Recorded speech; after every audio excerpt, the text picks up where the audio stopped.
श्री शिवाय नमस्तुभ्यम। हर हर महादेव। माता बहनों, जैसा कि आप सभी लोग जानते हैं कि 22 अगस्त 2026 शनिवार के दिन श्रावण मास की दशमी तिथि पड़ रही है। और माता बहनों, ये कोई सामान्य शनिवार या सामान्य दशमी तिथि नहीं है। श्रावण मास में पड़ने वाली शनिवार की ये दशमी तिथि अपने आप में बहुत ही विशेष मानी जा रही है और इसका महत्व भी बहुत अधिक बताया गया है। इसीलिए अगर आपके पास इस दिन थोड़ा सा भी समय है तो आप लोगों को एक बहुत ही छोटा सा उपाय जरूर कर लेना चाहिए। और इस उपाय के लिए आपको केवल एक हरे नींबू की आवश्यकता पड़ेगी।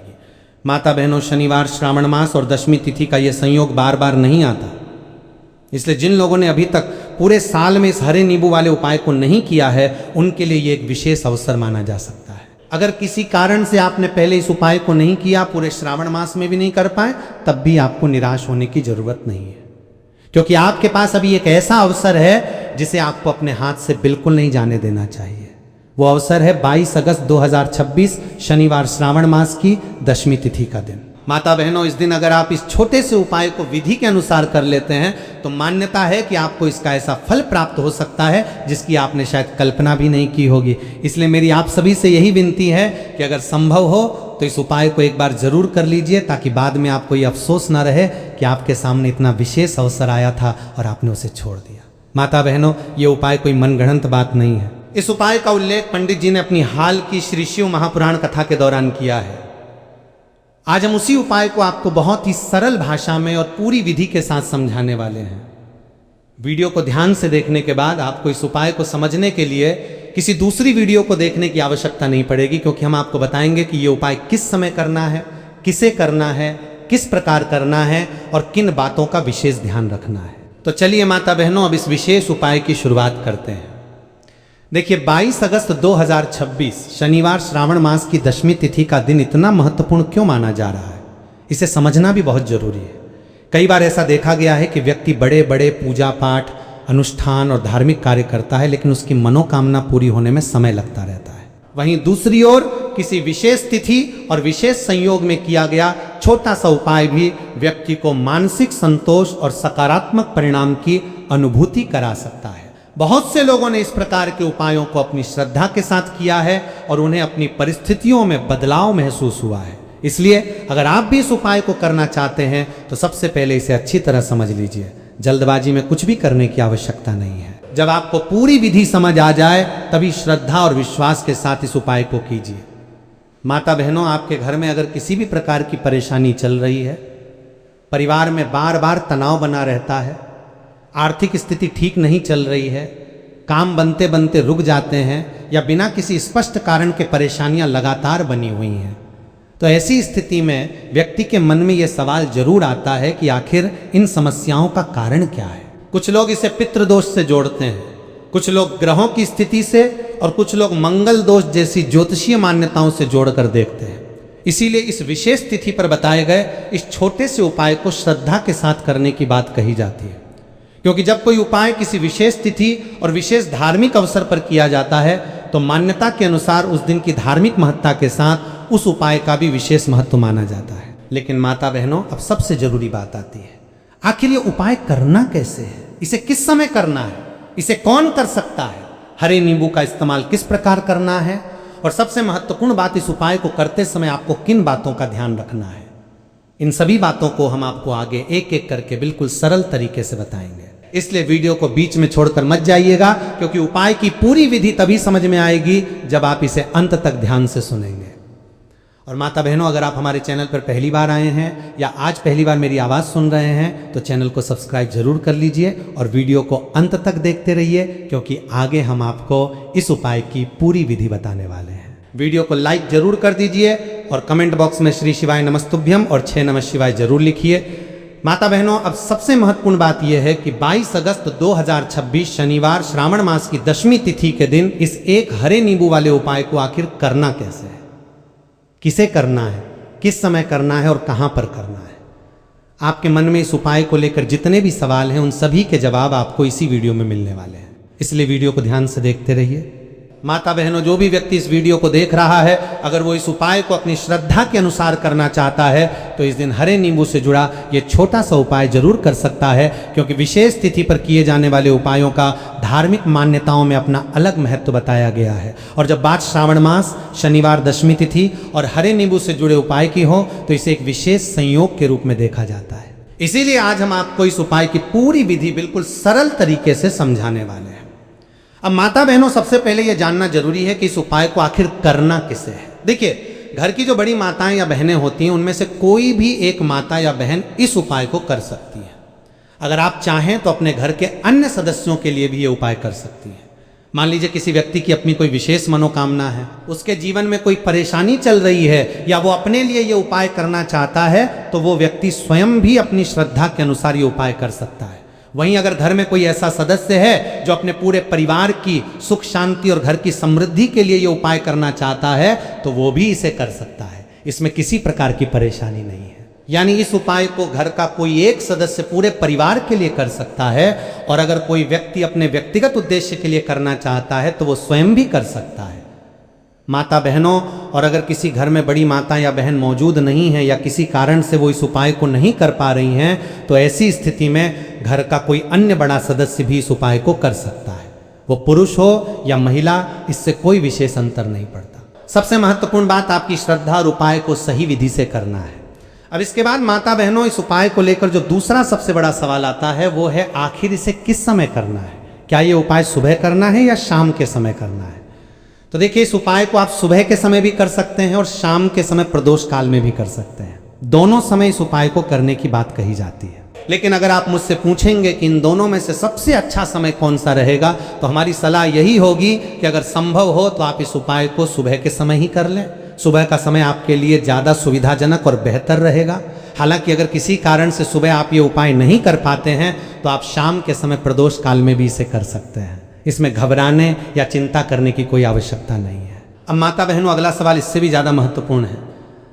अगर हम सुबह इस उपाय को करते हैं तो आखिर कितने बजे से कितने बजे के बीच करना चाहिए, और अगर शाम को प्रदोष काल में करना हो तो उसका सही समय क्या रहेगा? तो देखिए, सुबह के समय कोशिश कीजिए कि जितनी जल्दी संभव हो आप इस उपाय को कर लें। अगर किसी कारण से थोड़ी देर हो जाती है तो भी परेशान मत होना। आप सुबह 10 या 11 बजे तक इस उपाय को कर सकते हैं, लेकिन कोशिश यही रखें कि इसे दोपहर 12 बजे के बाद तक न टालें। और अगर आप शाम के समय प्रदोष काल में इस उपाय को करना चाहते हैं तो शाम के समय भी इसे किया जा सकता है।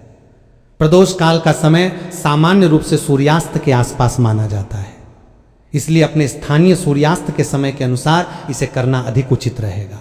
यदि आप इस वीडियो में बताए गए समय के अनुसार करना चाहते हैं तो शाम 6 बजे से रात 8 बजे के बीच अपनी सुविधा के अनुसार ये उपाय कर सकते हैं। माता बहनों, ध्यान रखिए, किसी भी धार्मिक उपाय में समय और तिथि का अपना महत्व माना जाता है।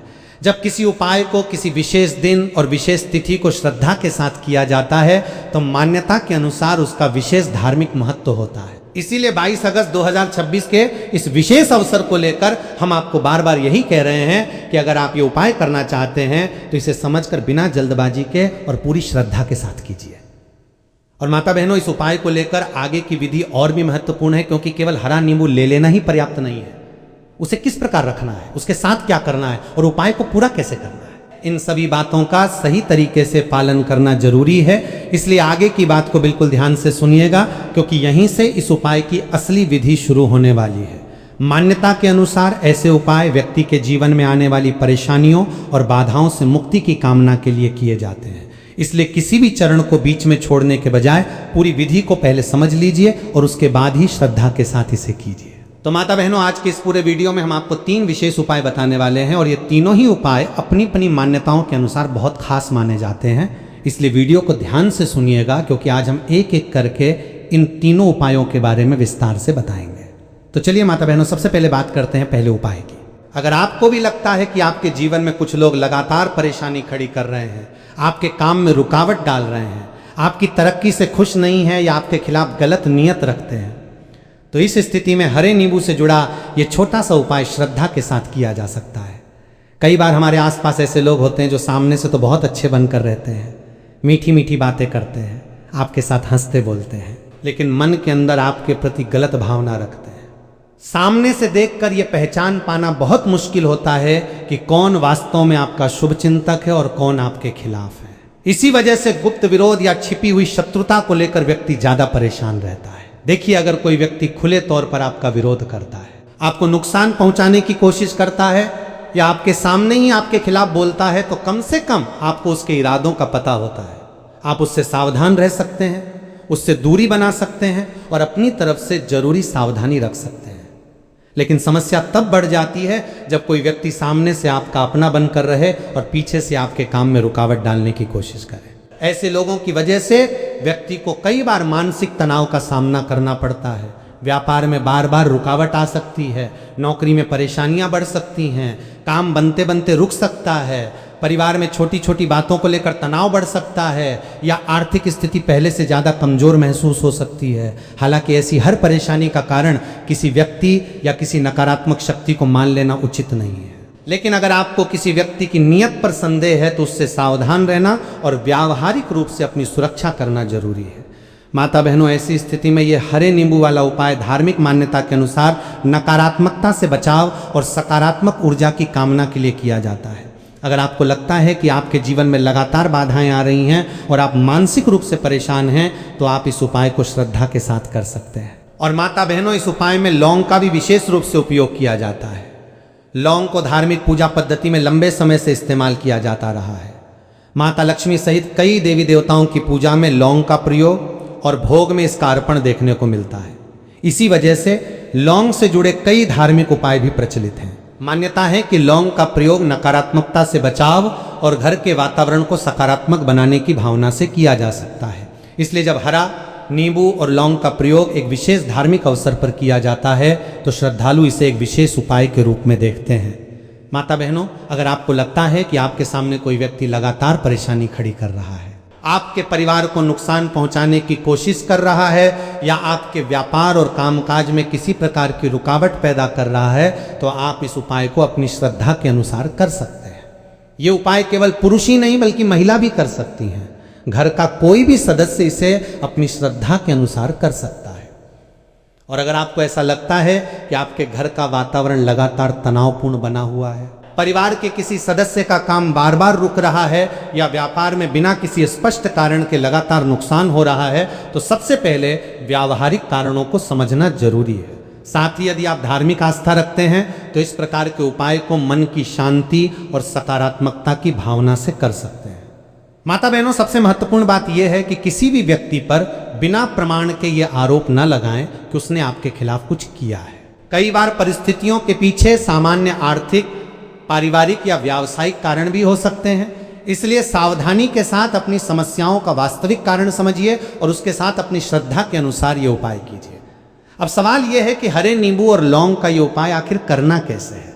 नींबू को किस प्रकार लेना है, लौंग का इस्तेमाल किस तरह करना है, इसे किस दिशा में और किस स्थान पर करना है, तथा उपाय पूरा होने के बाद क्या करना है, यही वो बात है जिसे आपको आगे बहुत ध्यान से सुनना है। क्योंकि माता बहनों, केवल हरा नींबू ले लेना ही उपाय नहीं है। असली बात उसकी पूरी विधि है। और 22 अगस्त 2026 शनिवार श्रावण मास की दशमी तिथि के इस विशेष अवसर पर आपको ये उपाय किस प्रकार करना है, अब हम आपको आगे एक एक करके बिल्कुल सरल तरीके से बताने वाले हैं। इसलिए वीडियो को यहीं से बिल्कुल भी छोड़िएगा नहीं, क्योंकि आगे हम इसी पहले उपाय की पूरी विधि बताने वाले हैं। माता बहनों, अगर बहुत मेहनत करने के बाद भी आप या आपके घर का कोई सदस्य जीवन में आगे नहीं बढ़ पा रहा है, लगातार प्रयास करने के बावजूद सफलता हाथ नहीं लग रही है, तो ऐसी स्थिति में मन में यह सवाल जरूर आता है कि आखिर रुकावट कहाँ है। आप मेहनत कर रहे हैं, दिन रात अपने काम में लगे हुए हैं, लेकिन परिणाम आपकी उम्मीद के अनुसार नहीं मिल रहा। कई बार तो ऐसा लगता है कि जो लोग कल तक आपसे पीछे थे वे भी आज आपसे बहुत आगे निकल चुके हैं और आप वहीं के वहीं खड़े हैं। ऐसी परिस्थितियों में कुछ लोग इसे अपने आसपास मौजूद विरोध या ईर्ष्या से जोड़कर देखते हैं। लेकिन माता बहनों, हर परेशानी का कारण केवल कोई शत्रु हो ऐसा जरूरी नहीं है। फिर भी अगर आपको किसी व्यक्ति की नीयत पर संदेह है या कोई लगातार आपके खिलाफ काम कर रहा है, तो आपको सावधान जरूर रहना चाहिए। देखिए, हर व्यक्ति की सोच एक जैसी नहीं होती। जब आप जीवन में आगे बढ़ते हैं, आपका व्यापार अच्छा चलने लगता है, नौकरी में तरक्की मिलने लगती है या आर्थिक स्थिति मजबूत होने लगती है, तो कुछ लोग आपकी सफलता देखकर खुश होते हैं और आपका उत्साह बढ़ाते हैं। लेकिन कुछ लोगों के मन में ईर्ष्या भी पैदा हो सकती है। धीरे धीरे यही ईर्ष्या विरोध का रूप ले सकती है और सामने वाला ये सोचने लग सकता है कि किसी तरह इस व्यक्ति को पीछे कैसे किया जाए, इसकी तरक्की कैसे रोकी जाए या इसे आर्थिक नुकसान कैसे पहुंचाया जाए। माता बहनों, अगर आपको लगता है कि आपके साथ भी ऐसी कोई स्थिति बन रही है और आपके जीवन में बार बार अनावश्यक रुकावटें आ रही हैं, तो आप इस धार्मिक उपाय को श्रद्धा के साथ कर सकते हैं। मान्यता के अनुसार ये उपाय नकारात्मकता से बचाव और बाधाओं को दूर करने की कामना से किया जाता है। अब चाहे आपके सामने कोई व्यक्ति खुलकर आपका विरोध कर रहा हो या कोई ऐसा व्यक्ति हो जिसकी पहचान आपको बिल्कुल नहीं है, इस उपाय को उसी भावना से किया जाता है कि ईश्वर आपको हर प्रकार की नकारात्मकता और विरोध से सुरक्षित रखे। क्योंकि गुप्त विरोध की सबसे बड़ी समस्या यही होती है कि हमें पता ही नहीं होता कि हमारे खिलाफ कौन है। सामने वाला व्यक्ति अगर आपको धमकी देता है, नुकसान पहुंचाने की कोशिश करता है या आपके सामने ही आपका विरोध करता है, तो कम से कम आपको यह पता होता है कि समस्या कहां से आ रही है। लेकिन जो व्यक्ति सामने से आपका अपना बनकर रहे और पीछे से आपके खिलाफ काम करे, उसके बारे में पता लगाना काफी कठिन हो सकता है। इसीलिए इस उपाय को किसी व्यक्ति का नाम जाने बिना भी अपनी श्रद्धा के अनुसार किया जा सकता है। आपको यह जानना जरूरी नहीं है कि आपका विरोध करने वाला कौन है, कहाँ रहता है या कितने लोग आपके खिलाफ हैं। इस उपाय का उद्देश्य किसी व्यक्ति को नुकसान पहुंचाना नहीं, बल्कि अपनी रक्षा और सकारात्मकता की कामना करना होना चाहिए। माता बहनों, अब चलिए इस उपाय की विधि की तरफ आते हैं। इस उपाय के लिए सबसे पहली और मुख्य चीज आपको एक हरा नींबू लेना है। ध्यान रखिए, नींबू बिल्कुल ताजा और साफ होना चाहिए। उस पर किसी प्रकार के बड़े दाग धब्बे नहीं होने चाहिए और वो खराब या सड़ा हुआ नहीं होना चाहिए। कई बार नींबू के ऊपर छोटे छोटे काले या भूरे निशान दिखाई देते हैं या नींबू अंदर से खराब होने लगता है। ऐसे नींबू को आपको इस उपाय के लिए नहीं लेना है। आपको एकदम साफ, ताजा और अच्छा हरे रंग का नींबू लेना है।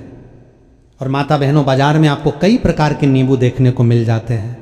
कुछ नींबू पीले रंग के होते हैं और कुछ हरे रंग के। इस उपाय के लिए आपको पीला नींबू नहीं लेना है, बल्कि हरे रंग का ही नींबू लेना है।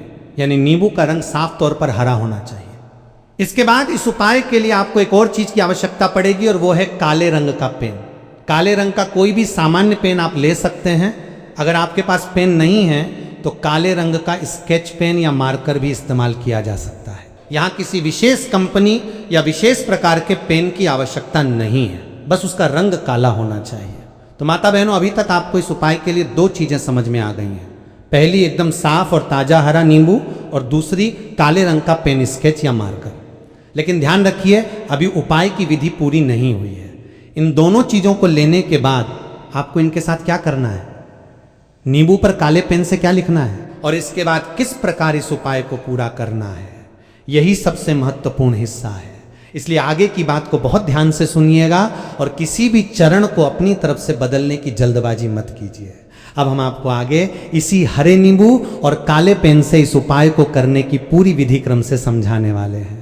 ठीक है माता बहनों, अब कोई भी सामान्य काले रंग का पेन आप ले सकते हैं। इसके बाद आपको इन दोनों चीजों, हरा नींबू और काला पेन को लेकर अपने घर में किसी ऐसी जगह पर बैठना है जहां आपको इस उपाय के दौरान कोई रोकने, टोकने या परेशान करने वाला ना हो।